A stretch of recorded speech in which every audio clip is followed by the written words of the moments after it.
Pergunta.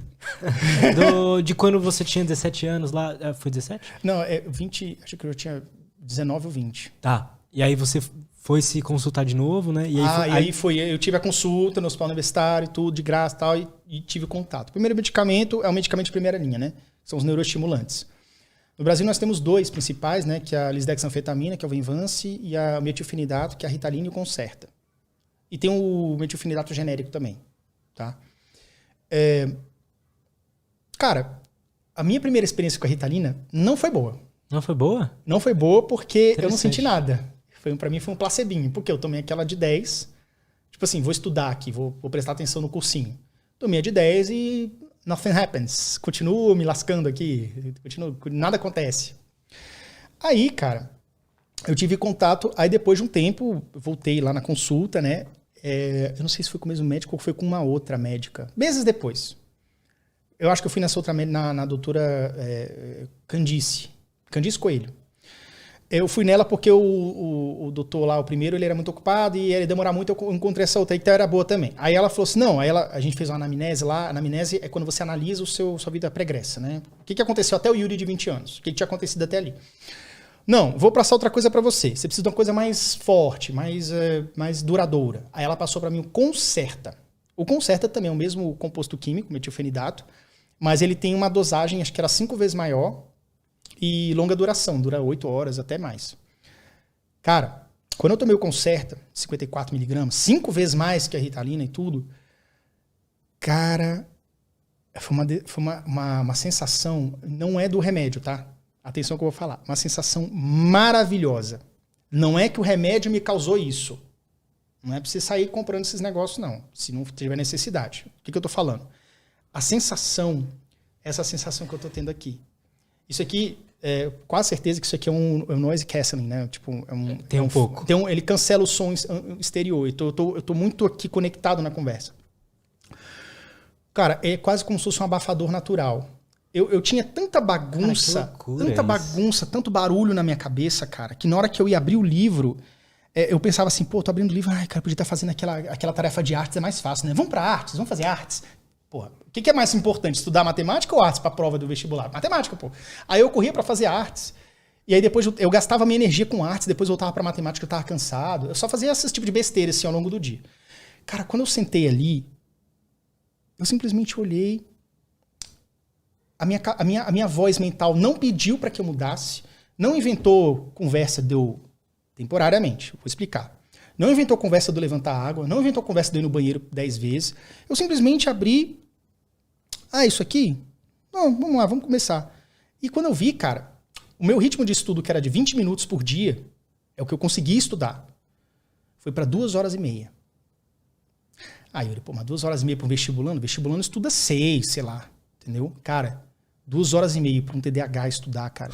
Puta merda, velho. É outra dimensão, velho. Nunca na minha vida, em todo o universo, em toda a existência, eu tinha conseguido estudar 2 horas e meia sem parar. O que você sentiu, assim, nessa hora? Você achou, mano, eu descobri o segredo. Eu não senti, eu deixei de sentir. Porque esse formigamento mental que tem esse vulcãozinho, essa tendência a mudar de foco, o nosso foco é volúvel, né? Como eu falo, ele muda de prioridade muito rápido.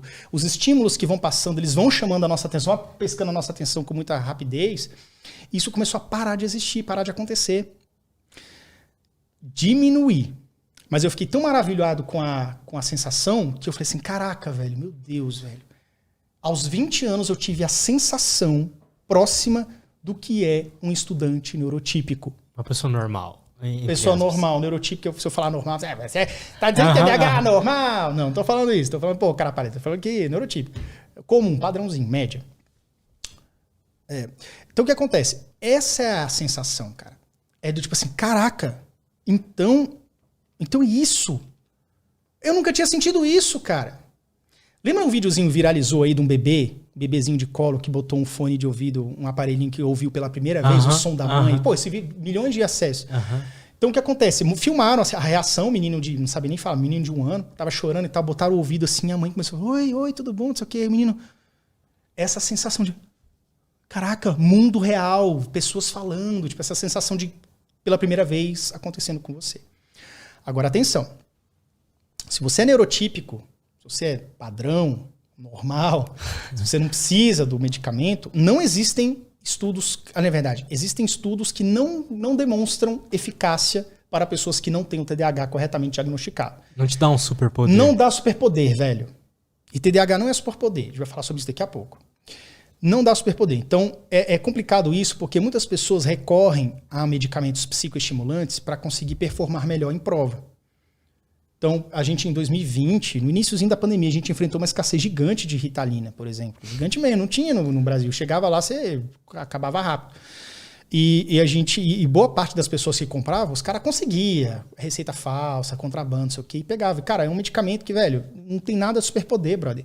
Se você já é bem abastecido neuroquimicamente, se você tem seus níveis tanto de dopamina, serotonina, noradrenalina estáveis, você vai ter pouca... O estudo fala isso. Teve um estudo aí, a gente vai falar de alguns estudos também, tem muita coisa para falar. Tem alguns estudos aí que mostraram, que fizeram experimento e pessoas neurotípicas não concluiu que teve um ganho de performance, entendeu? Legal, Yuri, mas eu sou neurotípico, eu tomo isso daí e melhoro. Talvez você seja TDAH. Tá entendendo? Não procure um medicamento, porque o medicamento não te dá nada. Você vai ter só uma estafa mental, entendeu? Você vai ali... você vai ficar, talvez até te atrapalhe, entendeu? Não faça isso, tá? Obviamente, gente, eu tô falando aqui, é tráfico de drogas, tá? Você conseguir remédio tarja preta sem receita, é crime, não pode. A gente tem vários grupos no Facebook, né, de TDAH, né?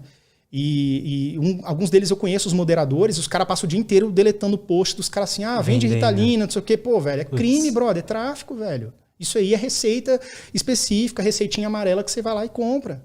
Entendeu? Então isso é crime. E como é que a pessoa vai saber quantos de gramas ela tem que tomar sem ir no médico? Isso é foda também, né? É foda. As pessoas procuram porque acham que é a droga da inteligência, a pílula de inteligência. São umas besteiras assim, cara. Tem nada a ver com inteligência, pra começar. Você vai ter uma estabilidade temporária de neurotransmissores em algumas regiões do seu cérebro e é isso, e acabou. E isso não resolve o TDAH completamente, não. Essa sensação que eu tive, por exemplo, com Concerta, eu tive na primeira semana. Depois de um tempo, o efeito já começa a bagunçar. As vozes voltam. Depois de um tempo. Então você tem que fazer ali um tratamento completo, multimodal. E aí, qual que é a pegada? Geralmente, quando você sente que o efeito já não está mais igual, você quer aumentar a dosagem. E tem alguns medicamentos, eu estou falando o que o meu psiquiatra falou para mim, tá, gente? Tem alguns medicamentos que têm um efeito em U. Vamos supor, estou tomando um grama, vamos botar 1 grama, tá? Anuidade 1 grama do medicamento que eu tenho que tomar. Uhum. E aí na primeira semana, caraca, tá legal, não sei o quê. Aí na segunda semana, por motivo que seja, você tem a sensação de que não tá mais dando o efeito. Não tá mais legal. Qual é o seu instinto? Pô, vou tomar 2. Quando você toma 2 gramas, 2 unidades, o que quer que seja, você tem um efeito contrário. Você bagunça um pouco ali a sua neurobiologia, e aí você acaba tendo... E eu não estou afirmando da Ritalina aqui, tá, gente? Eu estou falando assim. Muitos desses medicamentos psicoestimulantes e tudo podem ter esse efeito em U. Por isso que não é importante. Por isso que você não deve tomar sem receita, não deve comprar por aí também, porque é crime. E também, e se você tomar com receita, você tem TDAH e tudo, não mude a dosagem sem falar com o teu médico. E o que seria o efeito em U? Você fica muito mais afoito, ansioso, hiperativo do que se você tivesse sem o medicamento. Mas que porra é essa? Era para ser o contrário, era para eu ficar mais focado, era para eu dobrar meus superpoderes. Uhum. Totalmente irônico aqui, tá? E não é nada disso. Então, a estabilidade dos efeitos que você pode enfrentar, essa estabilidade, ela também tem que ser acompanhada com o médico. O médico tem que saber, pô. Doutor, eu tô aqui tomando há 1 mês, nas primeiras 2 semanas eu senti isso. Na terceira e na quarta, não foi. Às vezes ele vê, não, beleza, então agora você toma mais meio, então você muda o horário, então toma um pouco mais longe do horário de dormir. Enfim, aí ele vai regular ali o que tiver que ser. Mas você tem que falar com o médico. Por quê? Porque ele tem um conhecimento técnico, científico e toda a autoridade para poder dizer que aquilo ali faz sentido ou não para o seu tratamento, para o seu caso. Senão você vai ficar refém desse tipo de coisa. Não pode, é perigoso, tá? Mas eu ia falar alguma coisa. Você perguntou alguma coisa, eu fui falando outras coisas. Eu perguntei... de qualquer forma, eu fiquei curioso sobre essa questão do efeito ir mudando. Uhum. E aí, o que faz? continua. Foi o que o meu psiquiatra falou. No meu caso, tá, gente? Eu tô contando o meu caso. Ele falou assim, não, é isso aí mesmo. Pode continuar. O que você vai fazer agora, Yuri? É o seguinte, você não tá mais, você diz que não tá mais sentindo aquele silêncio mental e aquele, caraca, agora eu consigo progredir, consigo performar. Beleza. Mas ainda assim é melhor do que você não tá tomando. Então você vai continuar nessa dosagem para que a gente continue a estabilização medicamentosa e aí você continua fazendo o dobro de esforço. Ambiência, meu brother. Não adianta você achar que agora eu tô super poderoso, eu tô tomando um medicamento, então agora eu posso estudar e ficar no WhatsApp ao mesmo tempo, porque eu consigo compensar uma coisa com outra. Não. Celularzinho desligado, modo avião. Bota em cima da mesa ali, bota em outra mesa. Tipo assim, você tá na escrivaninha, você põe em cima da cama. Fecha os ambientes, fecha a porta, forração acústica, se puder, se tiver uma casa barulhenta, você não tem como mudar de casa, enfim, ou biblioteca, o que quer que seja. Mas você tem que adotar as outras estratégias também, porque o medicamento sozinho não resolve. Não mesmo. E tem um ponto. A gente tá falando de medicamento, vou esticar um pouco mais. Uhum. Vamos falar de medicamentos para TDAH, entrando aqui nessa... E na minha linha tênue de não médico. Tá? Eu vou falar coisas aqui que eu posso falar. Então, por exemplo, o medicamento para o TDAH, muitas pessoas pensam que é uma espécie de cura. Ou cura temporária. E não é nem cura e muito menos cura temporária. Primeiro, o TDAH não tem cura. Tá? E segundo, que é o seguinte. O que medicamento faz, como eu te falei? Cada um tem vários medicamentos para TDAH. Primeira linha, segunda linha e tal. Mas, por exemplo, um neuroestimulante, um metilfenidato, vamos supor, ele vai ali regular neuroquimicamente o seu cérebro durante algum tempo, estimular a produção de dopamina e tudo, vai dar uma estabilizada em algumas coisas que vai te ajudar naquilo ali que você tem para fazer. Então, durante aquele período, você vai... Se você conseguir sentar a bunda para estudar, você tem uma tendência a estudar mais tempo. Se você conseguir parar com a procrastinação, você vai conseguir fazer com mais tempo. Sabe o que acontece com pessoas que têm TDAH, tomam medicamento e não muda a sua ambiência? Ao invés dela, vamos lá, vai ter que estudar 2 da tarde. 2 da tarde vou estudar. Vestibulando aqui que está tomando Ritalina. Com TDAH. Uhum. Nada de receitinha falsa.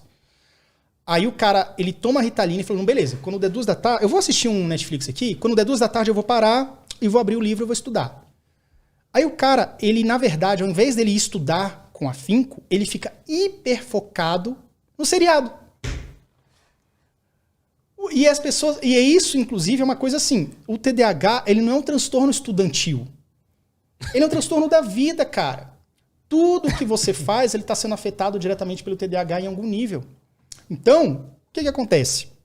O menino, o rapaz ali, o jovem que está vestibulando, se o cara não fizer um bom ambiente, não tiver em terapia, não tiver se cuidando como tem que ser, fazendo outras questões também do tipo atividade física, vai falar sobre isso daqui a pouco, fazendo atividade física e tudo, porque a atividade física, ela não é pra você se cansar e se estafar, porque se você correr a maratona e vou estudar depois, você tá cansado. Uhum.